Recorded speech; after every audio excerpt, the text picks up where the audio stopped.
Hay un número que quiero que tengas en mente durante toda esta conversación. 4 millones. 4 millones. Eso es una estimación conservadora de cuántas personas en España hacen el mismo gesto cada mañana. Se levantan, van a la cocina, cortan el limón, lo exprimen y lo hacen convencidas de que es uno de los mejores regalos que pueden hacerle a su cuerpo antes de que empiece el día. 4 millones de personas. Y la pregunta que nadie les hace es qué está ocurriendo exactamente en su sistema cardiovascular en ese momento específico. Son las 7 de la mañana. El despertador acaba de sonar. Te levantas, vas a la cocina en piloto automático. Y antes de que tu cerebro haya procesado completamente que ya es de día, tus manos ya están cortando el limón. Aprietas, el jugo cae en el vaso de agua tibia, lo revuelves, te lo bebes con esa sensación de estar haciendo algo muy bueno por ti mismo, algo que millones de personas en el mundo hacen cada mañana convencidas de que es el primer gesto de salud del día, una limpieza, un escudo, un ritual que el Internet convirtió en sagrado. Ahora quiero que te quedes conmigo los próximos minutos, porque lo que voy a contarte sobre ese ritual no lo vas a encontrar en los canales que te lo recomendaron.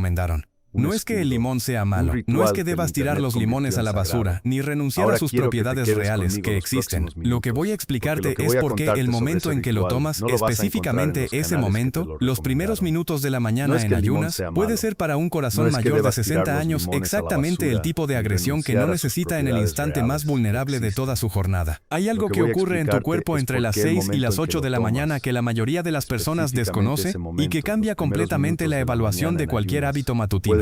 Ese algo tiene nombre clínico y tiene consecuencias que van mucho más allá del estómago. Y si al final de esta conversación decides que el agua con limón sigue siendo lo correcto para ti, al menos lo habrás decidido sabiendo lo que en realidad está ocurriendo en tu sistema cardiovascular cuando lo haces. Eso es todo lo que pido. Información real para decisiones reales. Vamos al principio. Para entender por qué la mañana es un momento crítico para el corazón, necesitas entender qué hace tu cuerpo durante las horas que duermes y en qué estado llega al momento del despertar. Durante 7 u 8 horas de sueño, tu organismo no recibe ningún aporte de líquidos. Sin embargo, no deja de perder agua. La respiración, la transpiración insensible a través de la piel, los procesos metabólicos basales, todo eso consume agua constantemente incluso cuando estás completamente quieto y dormido. Al despertar, un adulto ha perdido entre 400 y 800 mililitros de agua dependiendo de la temperatura ambiental, de si ronca o respira por la boca y de factores individuales. Eso es entre medio litro y casi un litro de agua que no ha sido repuesta. La consecuencia directa de esa pérdida nocturna de agua es un aumento de la viscosidad sanguínea. Los médicos lo llaman hemoconcentración. La sangre tiene una relación entre sus componentes sólidos, células y proteínas, y su componente líquido, el plasma, que determina su fluidez. Cuando hay menos plasma porque has perdido agua, esa relación se desplaza. La sangre se vuelve más espesa, más densa, más difícil de bombear. Imagina la diferencia entre intentar mover agua con una bomba y mover miel. Para el corazón no es tan dramático como esa imagen, pero la dirección del efecto es la misma. Más esfuerzo para mover el mismo volumen. Y aquí viene el primer dato que muy poca gente conoce sobre el ritmo circadiano cardiovascular. La presión arterial no es constante a lo largo del día. Tiene un perfil en forma de curva con un ascenso matutino que los cardiólogos llaman morning surge, que en español podría traducirse como surgencia matutina o pico de presión matutino. Este ascenso comienza aproximadamente una hora antes de despertar, impulsado por la liberación de cortisol y de catecolaminas como la adrenalina que el cuerpo usa para prepararse para la vigilia. Para cuando abres los ojos, tu presión arterial ya ha subido significativamente respecto a sus valores nocturnos mínimos. En personas con hipertensión, ese ascenso matutino puede ser pronunciado. Este fenómeno no es una curiosidad fisiológica sin consecuencias prácticas. Los estudios epidemiológicos sobre la distribución temporal de los eventos cardiovasculares agudos, infartos de miocardio y accidentes cerebrovasculares muestran consistentemente un pico de incidencia entre las 6 y las 12 de la mañana. No es una coincidencia, es la convergencia de la hemoconcentración, el pico de cortisol, el aumento de la agregabilidad plaquetaria que también sigue un ritmo circadiano con máximo matutino y el aumento de la presión arterial, todo ocurriendo simultáneamente en el momento en que el cuerpo sale del estado de mínima actividad cardiovascular. Las primeras horas de la mañana son, objetivamente, el periodo de mayor estrés cardiovascular del día. Y es exactamente en ese momento cuando millones de personas se beben un vaso de agua con el jugo de medio limón concentrado en ayunas. Vamos a hablar de qué ocurre en el sistema nervioso autónomo cuando eso sucede. Pero antes de llegar ahí, hay un tercer elemento del despertar cardiovascular que necesitas conocer porque refuerza todo lo que viene después. Además de la hemoconcentración y del pico matutino de presión, Las primeras horas de la mañana se caracterizan por un estado de mayor agregabilidad plaquetaria. Las plaquetas, que son las células responsables de la coagulación cuando hay una lesión vascular, son más propensas a adherirse entre sí y a las paredes de los vasos sanguíneos durante las horas matutinas por razones que también tienen que ver con el ritmo circadiano. El tromboxano A2, una molécula que promueve la agregación plaquetaria, alcanza sus niveles más altos por la mañana. El activador tisular del plasminógeno, que es la molécula que deshace los coágulos, está en sus niveles más bajos. Es decir, por la mañana tu sangre tiene mayor tendencia a coagularse y menor capacidad de disolver coágulos que en ningún otro momento del día. Esta es otra de las razones por las que el pico de infartos y de ictus ocurre en la franja matutina. Y es el tercer contexto de vulnerabilidad que se suma a los anteriores cuando introduces un agente estresor en el sistema en ese momento preciso. La suma de hemoconcentración más pico de presión más mayor agregabilidad plaquetaria más reflejo vagal potencial, todo concentrado en los primeros 30 minutos de la mañana, es el cuadro que hay que tener presente cuando evaluamos cualquier hábito matutino. No para crear pánico, sino para tomar decisiones informadas. El ácido cítrico del limón es un ácido orgánico con un pH de aproximadamente 2,2 en concentración pura. Diluido en agua, el pH del vaso de agua con limón está en el rango de 3 a 4, que sigue siendo marcadamente ácido. Cuando ese líquido ácido entra en contacto con la mucosa del esófago y del estómago en ayunas, sin la dilución que proporciona tener algo de comida en el sistema digestivo, produce una estimulación de los receptores de la mucosa gástrica que desencadena una respuesta del sistema nervioso autónomo. El nervio vago, que es el 10º par craneal y el nervio más largo del cuerpo humano, es el gran conector entre el sistema digestivo y el corazón. No es metafórico, es anatomía literal. El nervio vago inerva tanto el estómago como el nodo sinusal del corazón, que es el marcapasos natural que genera el ritmo cardíaco. Una estimulación intensa de la mucosa gástrica puede transmitirse a través del nervio vago y generar lo que los cardiólogos llaman reflejos vagales. Estos reflejos se manifiestan de maneras muy reconocibles para quienes los han experimentado. Una sensación de latido fuerte o irregular, un mareo súbito, sudoración fría, o en casos más pronunciados, una caída breve de la tensión seguida de una compensación taquicárdica donde el corazón acelera para recuperar la presión. ¿Has sentido alguna vez, después de beber el agua con limón o de desayunar algo ácido en ayunas, un latido raro que te hizo llevarte la mano al pecho? ¿O ese mareo suave que duró unos segundos antes de que todo volviera a su sitio?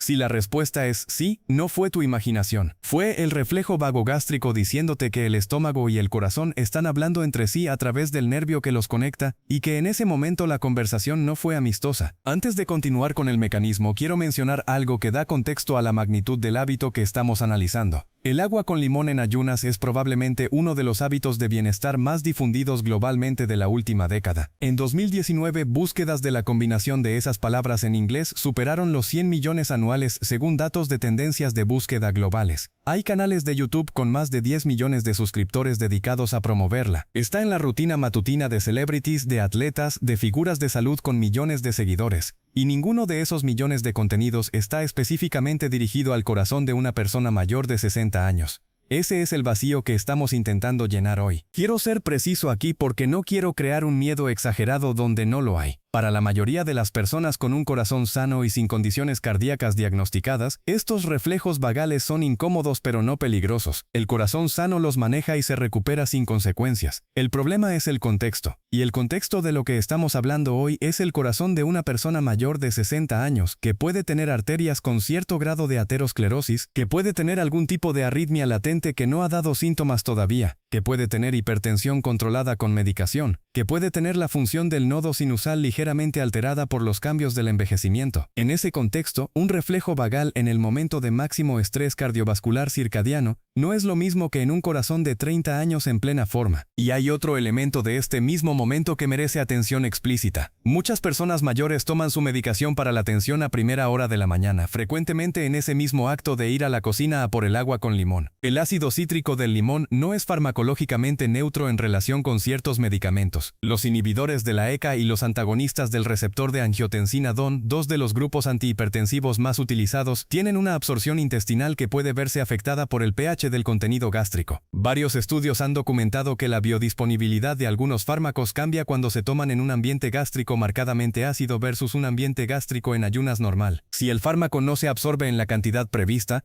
La protección que se supone que debe proporcionar durante las horas de mayor riesgo cardiovascular matutino es menor de la esperada. Esto no significa que una copa de zumo de naranja o un vaso de agua con limón vayan a anular completamente tu medicación, pero sí significa que en el balance de riesgos y beneficios del agua con limón en ayunas para personas mayores con medicación cardiovascular matutina, hay un factor que raramente se discute y que tiene relevancia clínica real. Hay un tercer mecanismo que tampoco aparece en los contenidos de bienestar sobre el agua con limón, y que está directamente relacionado con algo que las personas mayores con medicación para la tensión o para el corazón raramente consideran. Me refiero al equilibrio de electrolitos y al efecto diurético leve del ácido cítrico. El limón tiene un efecto diurético suave mediado parcialmente por el citrato, que aumenta la excreción renal de ciertos iones. En condiciones normales y en personas bien hidratadas, este efecto es trivial. Pero en el contexto de la mañana, cuando la hemoconcentración ya está presente y el volumen plasmático ya está reducido, añadir una sustancia con efecto diurético es exactamente la dirección equivocada. Es pedirle al riñón que filtre y elimine más líquido en el momento en que el cuerpo más necesita retenerlo. El corazón funciona gracias a un sistema eléctrico extraordinariamente delicado. Ese sistema eléctrico depende del equilibrio preciso de 4 iones: sodio, potasio, calcio y magnesio. El potasio y el magnesio son especialmente críticos para la estabilidad del ritmo cardíaco. La hipopotasemia, que es la deficiencia de potasio, es una de las causas más frecuentes de arritmias en personas mayores, y es un efecto secundario bien documentado de los diuréticos que muchas personas toman para controlar la presión arterial. Si ya hay cierta tendencia a la hipopotasemia por la medicación, añadir un diurético natural en las primeras horas del día en un cuerpo deshidratado y en el pico de mayor demanda cardiovascular circadiana no es un gesto neutro. Es una suma que puede inclinar la balanza en la dirección incorrecta. La deficiencia de magnesio igualmente es extraordinariamente prevalente en la población mayor de 60 años en países occidentales y raramente se mide de manera rutinaria en los análisis de sangre estándar porque el magnesio sérico es un marcador poco sensible del magnesio total corporal. El magnesio intracelular puede estar significativamente reducido con valores séricos normales, y el magnesio es esencial no solo para la conducción eléctrica cardíaca, sino también para el tono vascular, la síntesis de proteínas y centenares de reacciones enzimáticas. Una mañana con deshidratación, con el efecto diurético leve del limón, con la toma de un diurético como medicación, puede ser una combinación que depresiona discretamente el magnesio disponible en el momento en que el corazón más lo necesita. Antes de hablar del mito de la alcalinización, quiero añadir un elemento que afecta directamente al sistema vascular y que tiene que ver con la temperatura del líquido que se consume en ayunas. Algunos contenidos recomiendan el agua con limón muy caliente, casi hirviendo, con la idea de potenciar la limpieza del hígado.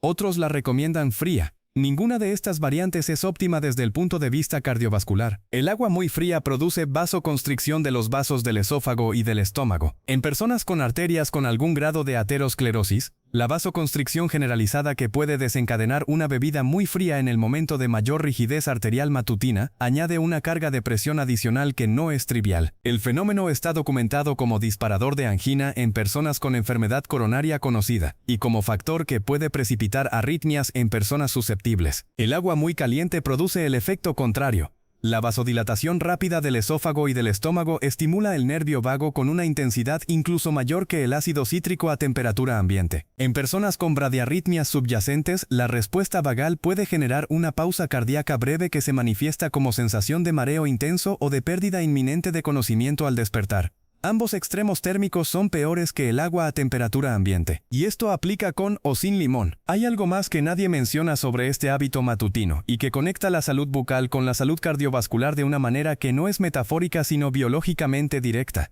El ácido cítrico disuelve el esmalte dental. El esmalte es irreemplazable en la edad adulta. Su erosión progresiva abre la puerta a la enfermedad periodontal, que a su vez es un factor de riesgo cardiovascular independiente confirmado por múltiples estudios prospectivos. Las bacterias involucradas en la periodontitis han sido encontradas en las placas ateroscleróticas de pacientes con enfermedad coronaria. Un hábito que erosiona el esmalte cada mañana, durante meses y años, no es un problema estético. Es el inicio de una cadena inflamatoria con consecuencias que van más allá de la boca. Hablemos ahora del mito de la alcalinización, porque es quizás la promesa más repetida, y porque su funcionamiento real es radicalmente diferente de cómo se presenta en la mayoría del contenido de bienestar en Internet. La idea es que el limón, a pesar de ser ácido, tiene un efecto alcalinizante sobre el pH del organismo una vez que es metabolizado. Esto tiene una base parcialmente correcta y una extrapolación enormemente exagerada. Es verdad que el metabolismo del ácido cítrico produce bicarbonato como subproducto, y que ese bicarbonato puede tener un efecto levemente alcalinizante sobre la orina. La orina, no la sangre. Este matiz es fundamental y raramente se menciona en los contenidos que promueven el agua con limón como alcalinizante corporal. El pH de la sangre en un ser humano vivo oscila en un rango extraordinariamente estrecho, entre 7,35 y 7,45. Esta es probablemente la variable fisiológica con el control homeostático más rígido del organismo. Si el pH sanguíneo cayera de manera permanente por debajo de 7 o subiera por encima de 7,7, las consecuencias serían incompatibles con la vida consciente. El cuerpo tiene sistemas de tampón, principalmente el bicarbonato plasmático, el fosfato intrarrenal y las proteínas plasmáticas, que neutralizan cualquier desviación de pH con una eficiencia y rapidez notables. La cantidad de ácido cítrico presente en un vaso de agua con limón es completamente insuficiente para producir ningún cambio medible en el pH sanguíneo. Lo que sí puede producir es una alteración del pH local de la mucosa gástrica que, como hemos explicado, tiene consecuencias sobre el sistema nervioso autónomo.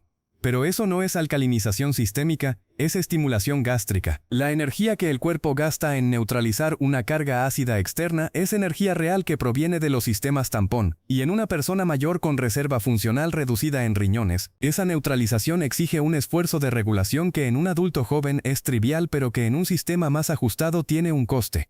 No es un coste catastrófico para la mayoría de las personas, pero tampoco es el beneficio de limpieza y alcalinización que el marketing de bienestar promete. Ahora llega el momento del que estoy seguro que ya has estado esperando desde el principio de esta conversación, porque si lo que te he explicado hasta aquí tiene alguna credibilidad para ti, la pregunta que se impone es inevitable. Entonces, ¿qué sí debo beber al despertar? ¿Y hay alguna manera de seguir aprovechando el limón sin los riesgos que hemos descrito? La respuesta a la primera pregunta es extraordinariamente simple. Tan simple que produce el mismo efecto de incredulidad que produce cualquier cosa que sea verdaderamente buena y no requiera complicación. Lo que tu sistema cardiovascular necesita en los primeros minutos de la mañana es agua. Agua sola, a temperatura ambiente o ligeramente tibia si el clima es frío, porque el agua muy fría tiene su propio efecto vasomotor. Un vaso de entre 200 y 300 mililitros de agua pura, tomada a ritmo normal sin prisa. Lo que ese vaso de agua hace en el sistema cardiovascular es exactamente lo que el cuerpo necesita en ese momento.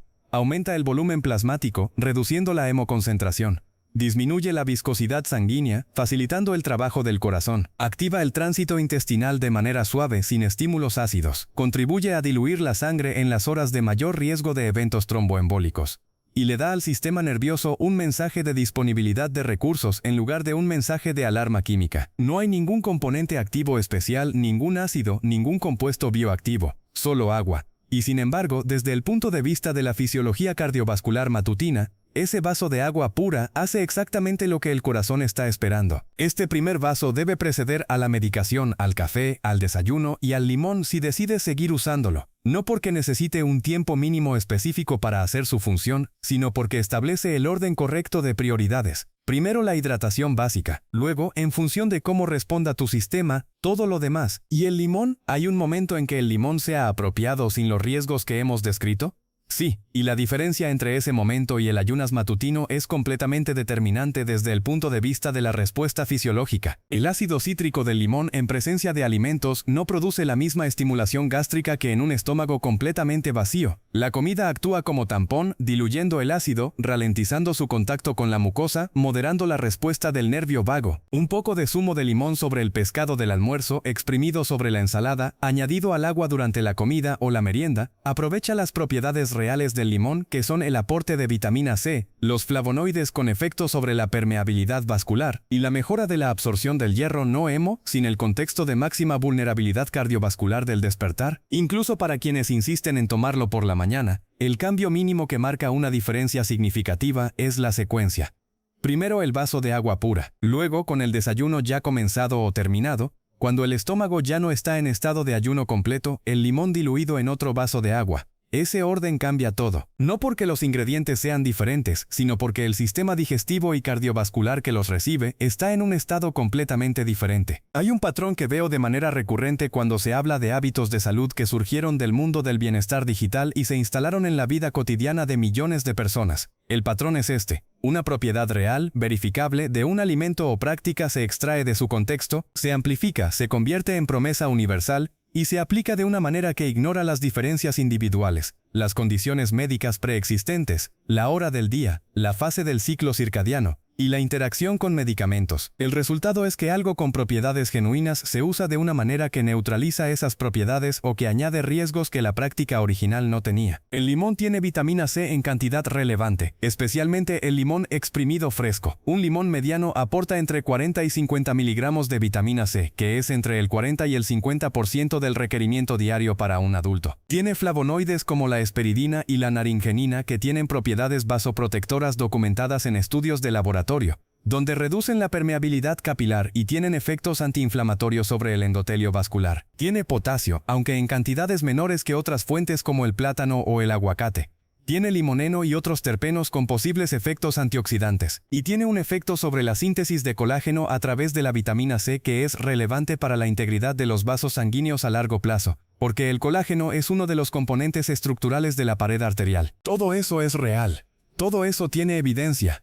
Y nada de eso requiere que lo tomes a las 7 de la mañana en ayunas con el estómago vacío y el sistema cardiovascular en su momento de mayor estrés circadiano. Todas esas propiedades están disponibles cuando lo tomas en otro momento del día, con comida, sin las condiciones de riesgo que hemos descrito. La vitamina C no se vuelve más activa a las 7 de la mañana que a las 2 de la tarde. Los flavonoides no pierden sus propiedades vasoprotectoras si los consumes con el almuerzo en lugar de en ayunas. El potasio llega a donde tiene que llegar independientemente de la hora. La biología del limón no está cronodependiente de la misma manera que lo está la biología del corazón que lo recibe. Quiero cerrar con algo que creo que es el mensaje central de todo lo que hemos hablado, porque va más allá del limón y más allá de la mañana. Vivimos en un momento histórico en el que tenemos acceso a más información sobre salud que en cualquier época anterior. Podemos saber en segundos qué dicen los estudios sobre el aceite de coco, sobre el ayuno intermitente, sobre los superalimentos, sobre los protocolos de longevidad que siguen los investigadores más conocidos del mundo. Esa disponibilidad de información es valiosa. Es un lujo que generaciones anteriores no tuvieron. Pero hay un problema con esa abundancia de información. No toda la información sobre salud tiene el mismo peso. No todas las recomendaciones tienen el mismo nivel de evidencia. Y sobre todo, no todas las recomendaciones fueron diseñadas teniendo en cuenta tu situación específica, tu edad, tus condiciones de salud, tus medicamentos, tu ritmo circadiano, tu historial cardiovascular. Un contenido que funciona para una audiencia general de adultos de todas las edades no necesariamente es apropiado para una persona mayor de 60 años con hipertensión controlada que toma medicación por la mañana. El pensamiento crítico en salud no significa desconfiar de todo. Significa preguntarse ante cualquier recomendación por qué funciona, cuándo funciona, para quién funciona y qué podría no funcionar en mi caso específico. Significa entender el mecanismo detrás del consejo, no solo seguir el consejo, porque cuando entiendes el mecanismo, puedes adaptar la recomendación a tu realidad en lugar de aplicarla ciegamente confiando en que lo que funcionó en el video de una influencer de bienestar de 25 años va a funcionar igual en tu corazón que lleva 6 décadas latiendo en condiciones completamente diferentes. Tu corazón es extraordinariamente resistente. Ha sobrevivido décadas de esfuerzo, de estrés, de inviernos, de noches en vela, de alegrías intensas y de pérdidas devastadoras. Merece que lo trates con la inteligencia que la edad da, no con la aplicación automática de tendencias que no fueron pensadas para él. La próxima mañana cuando llegues a la cocina, ese primer vaso de agua pura es el gesto más sofisticado que puedes hacer por tu sistema cardiovascular. No porque sea espectacular, sino porque es exactamente lo que el cuerpo está pidiendo en ese momento. Escucharlo es la forma más avanzada de cuidado que existe. Permíteme darte algo concreto con lo que terminar. Un protocolo matutino que tiene en cuenta todo lo que hemos discutido y que puedes implementar desde mañana sin ningún costo, sin ningún esfuerzo especial y con beneficios que se acumulan cada día que lo mantienes. El primer paso es antes de levantarte. Antes de que tus pies toquen el suelo, bebe el vaso de agua que habrás dejado la noche anterior en la mesilla de noche. Agua a temperatura ambiente. Este momento antes de la incorporación es importante porque añade volumen plasmático antes del primer desafío cardiovascular del día, que es pasar de estar acostado a estar de pie. Lo que antes discutimos sobre la hipotensión ortostática y la hemoconcentración matutina aplica aquí. Ese vaso de agua antes de levantarte reduce ambos problemas simultáneamente. El segundo paso es incorporarte despacio, usando el protocolo de elevación gradual que ya conoces si has visto nuestros contenidos anteriores sobre hipotensión ortostática. Sentarte primero, hacer movimientos de bombeo con los pies y los tobillos, esperar que la cabeza esté despejada, y solo entonces ponerte de pie con apoyo. El tercer paso es, ya en la cocina, el segundo vaso de agua. Este puedes tomarlo con el desayuno, o si prefieres, con la medicación matutina si la tomas en ese momento. El agua plana facilita la absorción de los fármacos de manera predecible y sin interferencias del pH ácido. El cuarto paso, que puede ser 20 o 30 minutos después, cuando ya has desayunado o al menos has tomado algo que haya activado la secreción de jugos gástricos, es el momento en que el limón puede sumarse sin los riesgos que hemos descrito. Un vaso de agua con el zumo de medio limón, diluido no concentrado, con comida o después de ella. Así aprovechas la vitamina C, los flavonoides, el potasio, todo lo que el limón tiene de genuinamente valioso, sin el contexto de máxima vulnerabilidad cardiovascular que hace que ese mismo limón, tomado 2 horas antes, sea una apuesta que no vale la pena hacer. Ese reordenamiento de los mismos ingredientes, mismo limón, mismo agua, misma intención de cuidado, produce efectos completamente diferentes en el sistema cardiovascular. Porque en salud, como en casi todo lo que importa, el contexto lo es todo. Y entender el contexto propio, la edad, las condiciones, los medicamentos, el ritmo circadiano, es la diferencia entre seguir tendencias y tomar decisiones. Permíteme cerrar con una reflexión sobre el tipo de pensamiento que creo que puede protegerte mejor que cualquier hábito específico. Hay una actitud hacia la salud que es más valiosa que cualquier alimento, cualquier suplemento o cualquier protocolo de bienestar. Es la actitud de preguntar siempre ¿por qué? No en términos de desconfianza, sino en términos de curiosidad genuina. ¿Por qué este hábito funciona? ¿Para quién funciona? ¿En qué condiciones? ¿Con qué limitaciones? Cuando esa pregunta es la primera que te haces ante cualquier recomendación de salud, estás usando exactamente el mismo proceso mental que usa un buen médico clínico cuando evalúa si una intervención es apropiada para su paciente. No acepta la eficacia media de un estudio hecho en adultos de 55 años de promedio y la aplica a todos sus pacientes sin distinción. ¿Evalúa el contexto individual? Tú puedes hacer exactamente lo mismo. No necesitas un título médico para preguntarte si lo que funciona en el vídeo de un influencer de 30 años aplica a tu situación específica. Necesitas saber qué preguntas hacer, y hoy espero haberte dado al menos algunas de ellas.